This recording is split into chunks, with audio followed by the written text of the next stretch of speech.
Welcome back to From the Ground Up. This is a podcast for Dow Smith Company employees, clients, and friends, and maybe some future friends. Dow Smith Company is a design builder here in Smyrna, Tennessee. We design and build healthcare facilities, commercial buildings, and churches. And today on our podcast, we have Ryan Sanford, who is a project manager here at Dow Smith Company, and he is over our service and small projects division. Welcome to the show, Ryan. Thanks. So before we talk about SSP, tell me just a little bit about yourself. I know you very proudly grew up in Ohio. Yeah. Grew up in Ohio. Worked for my dad's family business. I was the fourth generation in a heating and air conditioning business that my great-grandfather started in 1946, and did that all growing up. After I graduated from Ohio State, went back and worked in that business for 4 years before my wife and I moved to Tennessee. She's from here. We met at Ohio State. And so we moved down here to be closer to her parents, whose health was deteriorating, and came down and been here since 2006. But HVAC's kind of been most of my career throughout my life, and that's how I met Dow in 2018 at church, and then became a subcontractor. I was working for an HVAC contractor, became a sub for Dow Smith, and then a couple years ago, Dow asked me to come over as a project manager here. So been Awesome. here since going on 2 years now. And you were doing HVAC like all the way up until that, right? Yeah, pretty much. I mean, there was a few periods in my career there where I left and did some work for TVA. I was training contractors, but still was kind of had my hand in HVAC in that one.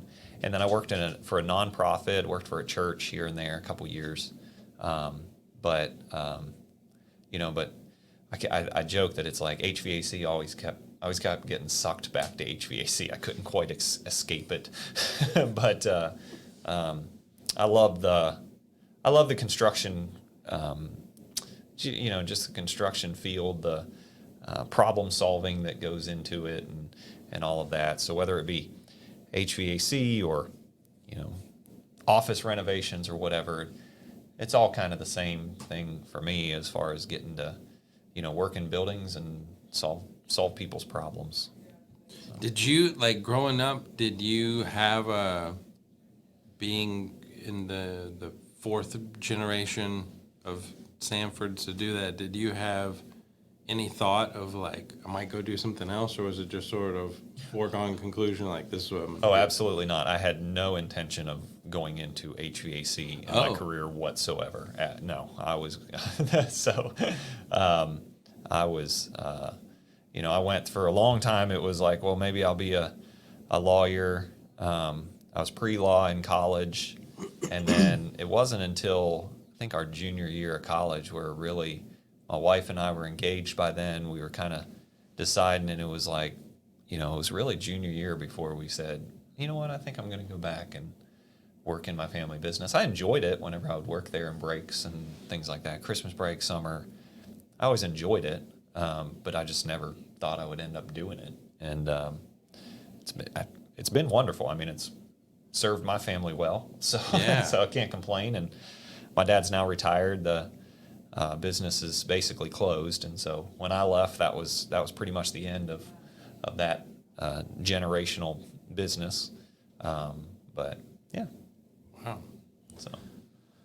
Well, and then, in addition to that, and I was trying to think of how to get into this, but, you're also the pastor at Cornerstone, Cornerstone United Methodist Church here in Smyrna. And how did I'm going to try to kind of merge these two worlds, which I'm sure in your head it's like hard to hold those two things. But how did that come about?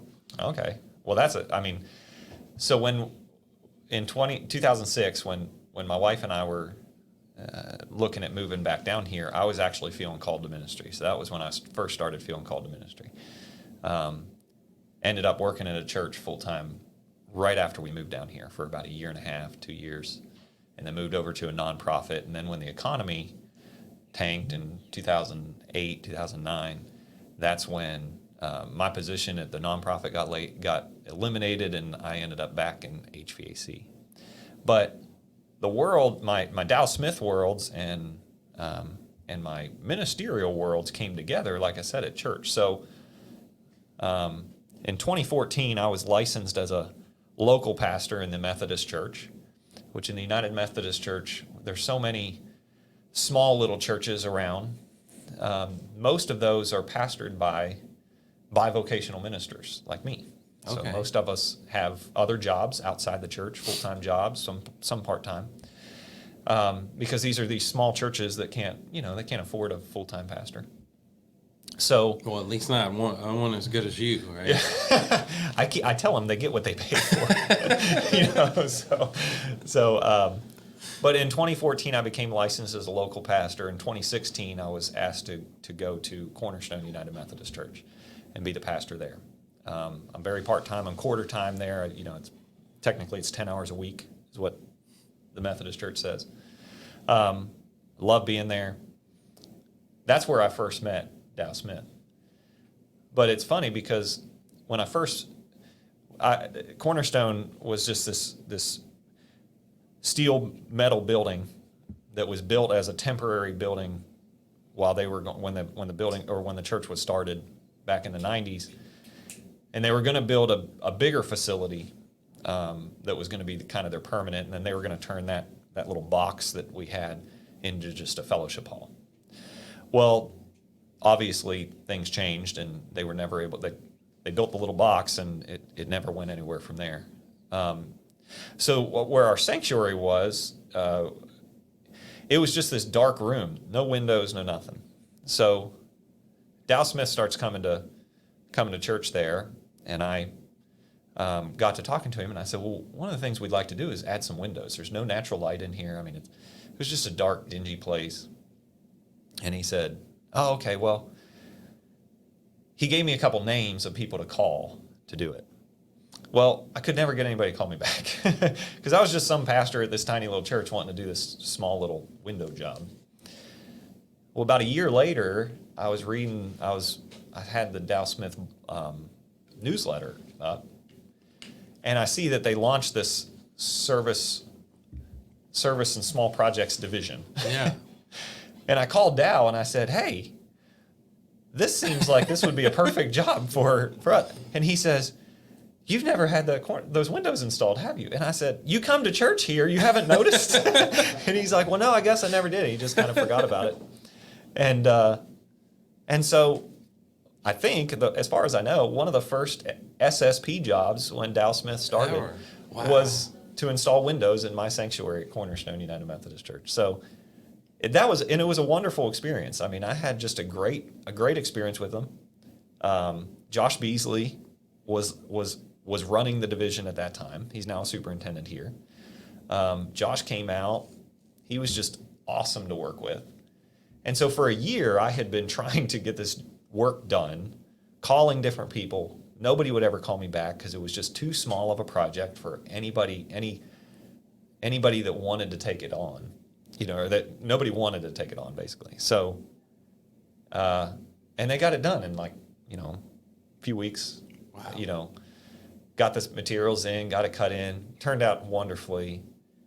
It was just a game changer for so many people in our church because it showed a lot of the older members of our church that had been there since the start, that I remember them coming in and being like, everybody always talked about this just being kind of like a temporary building and nobody ever wanted to do anything. And they said, and it was funny because it really meant a lot for them to have windows installed because they said, it shows that we're happy with this. We're good, so it was a big deal for our church to have those windows installed. We got them installed right before COVID. And so we installed these new windows, and then we had the electrical contractor come in and replace all our lights and things like that. So basically, we started just kind of getting work done now then through Dow Smith, and then COVID hit and we stopped worshiping inside for a while and all that stuff. But most Just recently, go sneeze out the window. yeah, right? that's right. But recently now, I mean, Dow Smith we just finished a sanctuary addition onto the church. I've been in there now 4 weeks. We've been worshiping in the new sanctuary for 4 weeks. And so we've just had a wonderful working relationship with Dow Smith, and it goes beyond the fact that, he goes to church there. He actually didn't want to do the work because he was like, no, I go to church here. I don't want to do the work. That's just how Dow is. But we've pretty much forced him. Well, and then that's weird for you too at times to be like a Dow Smith employee and a Dow Smith client, right? Oh, yeah, absolutely. Knowing you how much you believe in our culture and the way we do things, it's probably not as awkward as it could be, but it's still a little bit of a fine line to walk at times, I'm sure. Yeah, it can be, especially, I have to remove the pastor hat and put on the construction hat sometimes, but Dow and Joey and Trey and them have just been so good about trying to protect me as the pastor from the construction work, so that I didn't. So when I walk in on Sunday mornings, I can walk in as the pastor and not walk in as a project manager and see in every dent in a drywall. You don't have blue tape in your I don't carry blue tape with my Bible, So, but one of the testaments to this company for me personally is knowing that I have gone from just friend of Dow's to client as SSP, now even, client of a larger project, but from client to subcontractor to employee, and never does it even cross my mind to hire somebody else to do the work. Right. As much as I know everything that, once you know how the sausage gets made, type thing, working with any other contractor in Middle Tennessee, to me is just never an option, because I just love what this company stands for, and I know that no matter what, this company is going to do whatever's best for the client. And so yeah, and so outside of actually hiring our clients, which would be could be a little tricky, but outside of that, you essentially just told the story of SSP, because I think what happens with a lot of our clients that start as SSP clients is we have this work, we know we need to get it done, we don't have a big massive budget to do it, but and we'll get to this, but it's more than just a handyman can do. yes. But it's not a big enough job to really get on anybody's radar for anybody to call us back. And that's essentially why SSP was born, right? Yeah. The way I understand it, the way it's been described to me is just that, for 30 years, we've been building buildings, and we'd build a building, and then 10 years later, and they had this great experience with us on the construction side, on the ground up side. And then 10 years later, they say, okay, well, we want to move this wall or renovate a bathroom or whatever. And they'd call up Dow, and it was like, well, no, we don't do that. And so we're having send them someplace else. And so, we're not serving our clients. We're serving our clients through the build, but we're not serving them. There's not as much longevity there if we're not serving them in every need that they may have, construction-wise. So that kind of, I think, was the catalyst of it. But what quickly realized is that, serving our clients goes beyond just we'll only serve you if we're gonna build you a $2 million building. We want to serve these businesses, whether it's a $2 million building or a $20,000 bathroom reno. Yeah, because I think it started as, like you said, we have clients who need ongoing work just throughout the course of our relationship with the client. But we've kind of come to understand that we may have some SSP clients who never build a 75,000 square foot ground up building. Correct. But they're always going to need, to add an office or to add a bathroom or to change an office to a bathroom or some things like that, right? Yeah, exactly. And they're either going to try and find a one-man shop that returns their phone calls.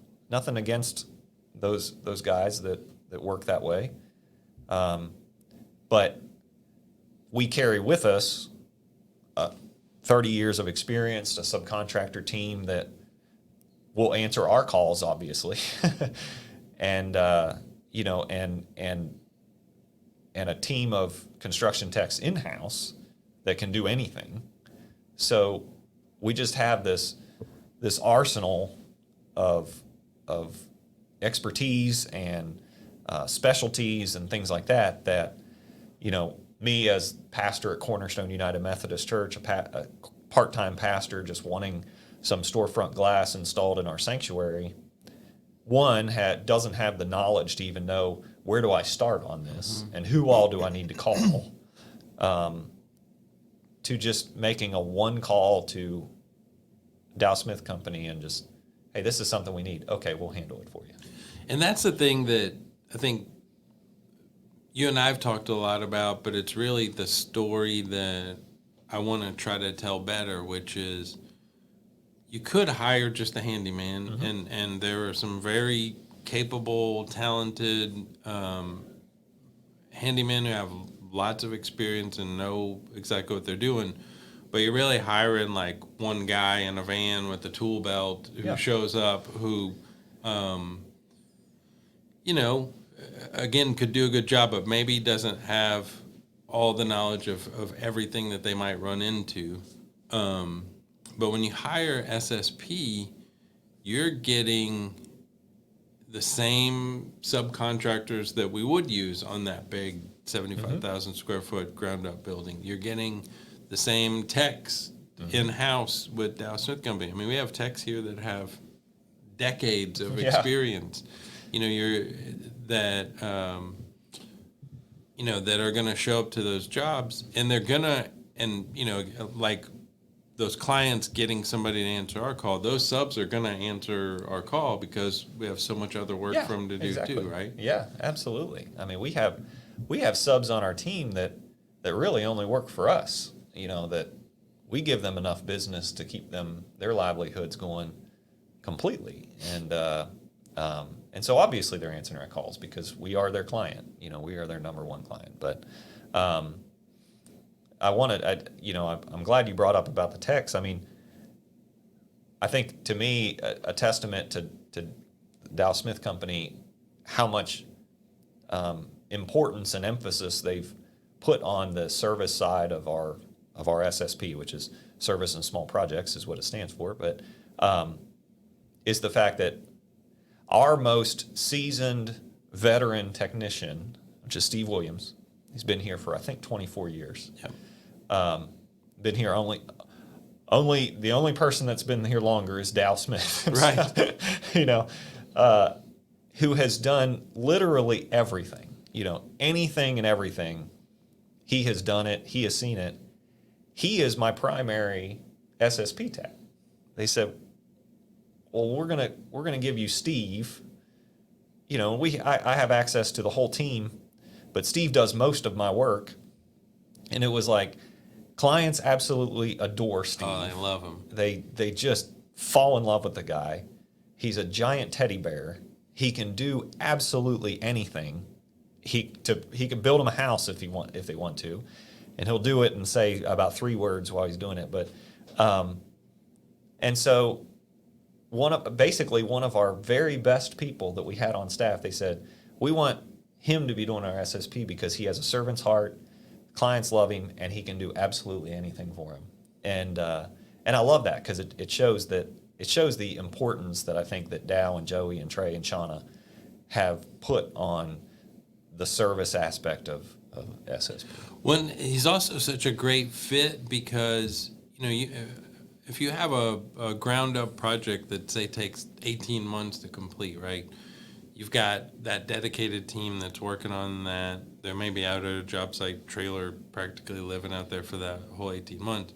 On the flip side, you've got SSP that literally, like, Steve wakes up in the morning going, I don't know where. Yeah. I might be here today or there today. I might be hanging a door or knocking down some drywall or putting up some drywall or doing, it could be, He can be doing any anything. number of things. Yeah, I think today, right now, he's going back and forth between a bathroom remodel at a business in Laverne where we're renovating their bathrooms that are about 60 years old. And then he's also going over to a warehouse in Laverne and he's replacing ceiling tile and painting ceiling grid because it's about 30 years old and it looks all dingy and nasty. And what we found is we can paint it and make it look brand new and change out tiles for very little money in it. And it's amazing how much it changes the look whenever you replace the ceiling. But so he's kind of going back and forth. 2 weeks ago, he finished a bathroom remodel in a residence as a community service project that we did, and as just a project that we wanted to do just to give back to the community, and it was like, well, we don't do residential bathrooms. That we don't build things. We don't build houses and things like that. So we have this residential bathroom, and it was like, oh, okay, well, Steve can do that. Where he's changing out shower doors and and vanities and things like that, and and pulling toilets and stuff, and it's like, okay, well, he can pretty much, like I said, he can do anything. So sure, yeah, we got a residential bathroom. Let's just send Steve, and so. Well, so I was looking this week as we kind of come to the end of the year, and just looking at all the projects that we've done this year, and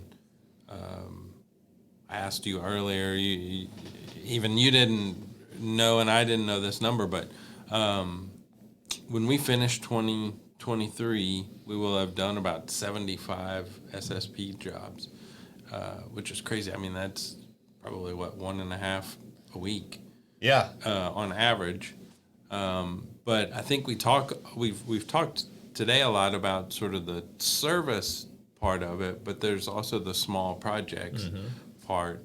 And those could be a much longer project, right? Mm-hmm. So just looking back over the year and thinking back, what have been some of the small projects that you've done this year that really stand out? Yeah, I think we did a large open area for a bank in Murfreesboro. They had a big room with cubicles in it, and it was like, well, their manager was in a cubicle but needed some private space, obviously, closed door meetings and things, and so we built her an office in the corner. We've done, like I said, this bathroom remodel has somehow just always kind of keeps coming up, because in commercial buildings it seems like keeping the bathrooms updated or something that constantly happens. So we've done a few of those this year. In the process of one in Laverne, we did another one in Laverne. We did a project where we at a church where we built basically made just an open room that was an old baptismal area, put up a huge 30-foot wall to close it off from the sanctuary, and made it into an office for their AV people. Mm-hmm. So it's just been there's just been a lot of things like that. We're doing some at a development, like a commercial development with 4 different buildings in Murfreesboro coming in and just doing a lot of work on. They have about 50 garage doors in that development, working on some of the garage doors, fixing some siding, updating some of the outside so that it looks nicer, things like that. Just so these are just a few of the projects that we've kind of done here and there, these small projects, which of that 75 or so of service total, 15 or 20 of those have been that longer term project where we may be on the job for 3 or 4 weeks. So as opposed to just come in, get the job done in a day or two, and get out, send a bill.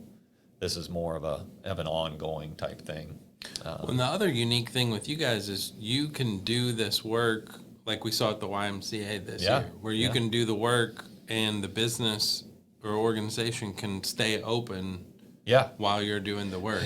So I think a lot of people would be like, we got to shut everything down because, and y'all are so good at coming in and maybe you have to shut down like one little area for a couple of days or something, but you can knock it out so fast. It's not like the project's dragging on and you're in people's way. Yeah, the YMCA is a perfect example of that. As we took 2 offices, took down a wall, moved a door, things like that, and basically made 2 offices into another classroom for their child care area, their after school program, because their after school program was just bursting at the seams and they needed more space. And so we were able to kind of partition off a few areas so then we didn't interfere in their ongoing child care areas that they continued to have while we were doing this other work, and kind of partition us all off so that they could keep doing what they were doing, and got it done on schedule, under budget, so that they could get it open. I think if I remember right, it was like they absolutely had to have it open by, I think it was President's Day or something. It was one of the holidays where it was like, we're going to be full of kids on that day. Any way you can get that done. And I think we had like 3 weeks total to get it done. It was like, yeah, absolutely. And I think the reason I bring that up is because, like I said, going back to that, hiring the handyman, we will make absolutely no claims to be the cheapest, the least expensive. If you hire a guy out of a van, there's no chance that that we're going to be less expensive than them. It's just not going to happen, and that's part of the good thing of having these small one-man shops is you can get a small projects done. But the problem with commercially in businesses is every day that you're out of business, every day that you're changing around, things like that, that's money. Exactly. This isn't your house where it's like, okay, you can live with it going 2 extra weeks so that you save a couple $1,000s. A business, it's like when that business is shut down, that's just revenue. It's costing stopping. Yeah, it's costing you money, and so. So one thing that we pride ourselves on is the fact that we may not be the cheapest, but we're going to come in and we're going to get it done. And we're going to get it done in a very, very tight schedule, and it's going to be done very well, and it's going to have a warranty. Yeah, and if absolutely, something goes wrong or additional work needs to be done, you're going to be right back out there. Yeah, and I when I talk to people in some of these small projects about about warranties and things like that, it's like I don't say it jokingly or anything to that effect, but I'm like, one, we've been here for 30 years. Okay, we've been around for 31 years now, almost 32. We've been here for 31 years, and two, like, we just finished a 75,000 square foot MMC facility. We're not going anywhere, right? And if they trust us with their tens of millions of dollars, I think you can probably trust that your $30,000 project it's not going to bankrupt us, like that. So I just kind of, whenever we start to talk about warranty, I'm like, just understand some of the other work that we're doing. They're like, oh yeah, okay, I guess you guys aren't going anywhere. I always hear that. I hear that constantly. It's just, I guess you guys aren't going anywhere. No, we're not going anywhere. We're not going to close up shop. A year from now, if there's an issue with a light that goes out, because now everything's LED lights, and so it's not like you change a light bulb. If a light goes out, my electrical contractor who does, who has a team of 30 electricians on they're still going to be around. They can come and swap out that light under warranty. It's not going to be a problem. And so, so there's just such a not just a there's such a reputation that we carry with us because of the amount of work, the volume of work that we do in Rutherford County, in Middle Tennessee, the longevity that we've been here, that I feel like our small projects, they can pretty much rest easy that, okay, if they're good enough to do this, I'm pretty certain they'll be able to handle this small project too. Well, and Joey and I talk a lot about this with big projects, but I wanted to ask you this, and this might be a good place for us to wrap up, but when should people call you?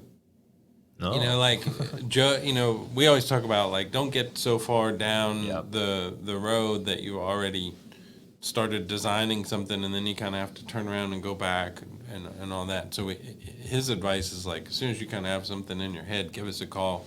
We can start to work on what the design for that would look like, and we can also start to figure out your budget too. Yeah. So if I have a small business and I've got, say, a leak in the roof, or I've got some carpet that I want changed out to hardwood floors, or I've got doors that aren't shutting correctly, or whatever, like, when's the right time to call you and start? Because I'll just say I've seen you go out and like, let me just walk the whole building with you and let's just take a look at everything. Mm-hmm. Yep. Yeah. The philosophy that Joey has for a ground up is the exact same philosophy that we have on small projects. Is as soon as you have that idea in your head, call me, and we can walk through and we can talk about it. I'll use an example. Yesterday, I was at a church in Murfreesboro, a small little Baptist church that worships about 20 people a Sunday. Well, they have there are two bathrooms, the only men's and women's, and they said we really need a handicap stall, an ADA stall, and for someone in a wheelchair, and that was it.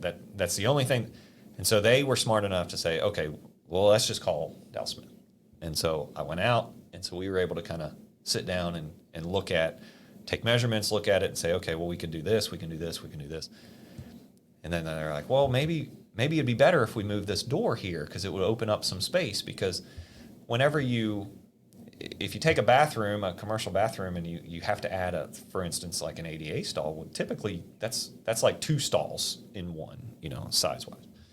Well, they're like, well, I don't know how we can do this. Now, their other option would have been that they would have sat down and put a committee together and tried to figure out a drawing and things like that, and possibly even tried to hire an architect or something to draw this up.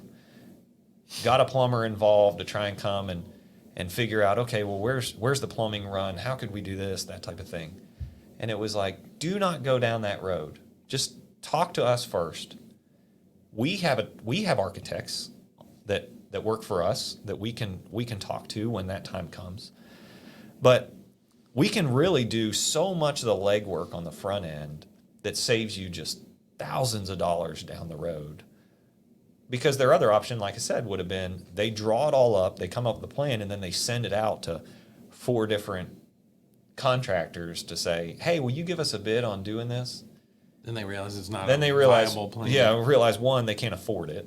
And 2, it's going to change how everything, goes, and they're going to spend 3 months trying to get those plans together.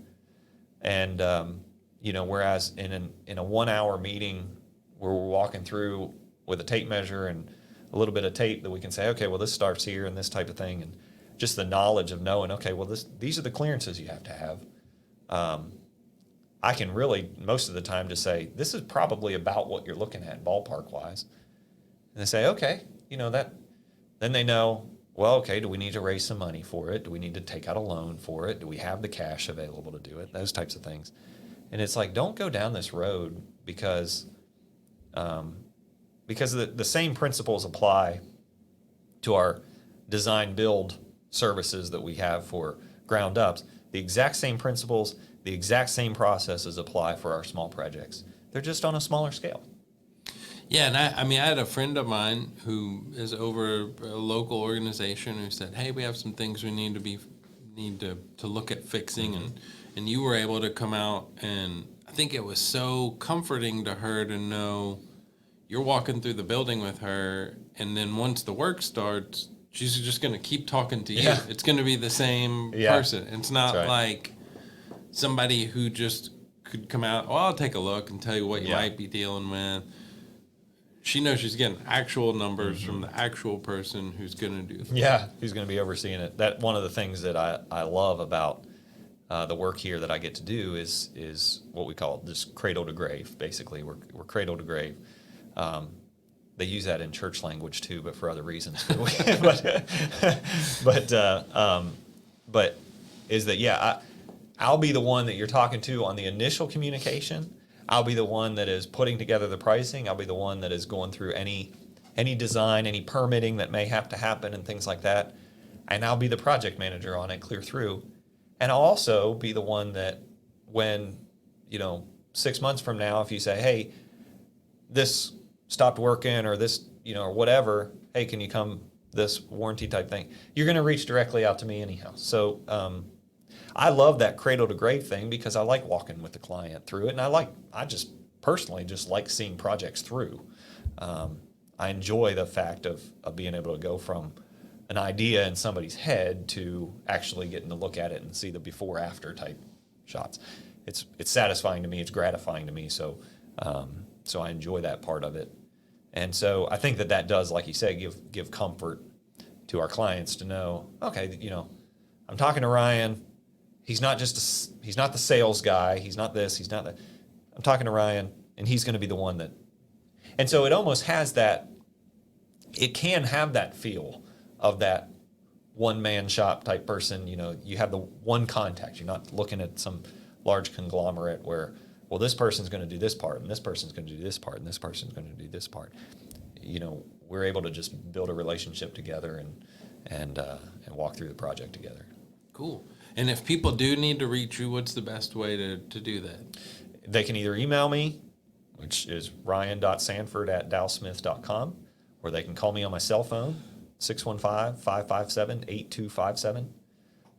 Shoot me a text, do whatever. But, my office phone here rings direct to my cell phone, so my cell phone's the easiest way to reach me, and love talking to people about it. Love having those meetings. Well, thank you for talking to us today about this. If you guys listening want more information on Dow Smith Company, you can check us out at dowsmith.com, on Facebook, on Instagram, or you could be one of our 20 followers on Twitter. And we would be happy to have you there. Thank you, everybody, for listening. Thank you again, Ryan, for being on the podcast today.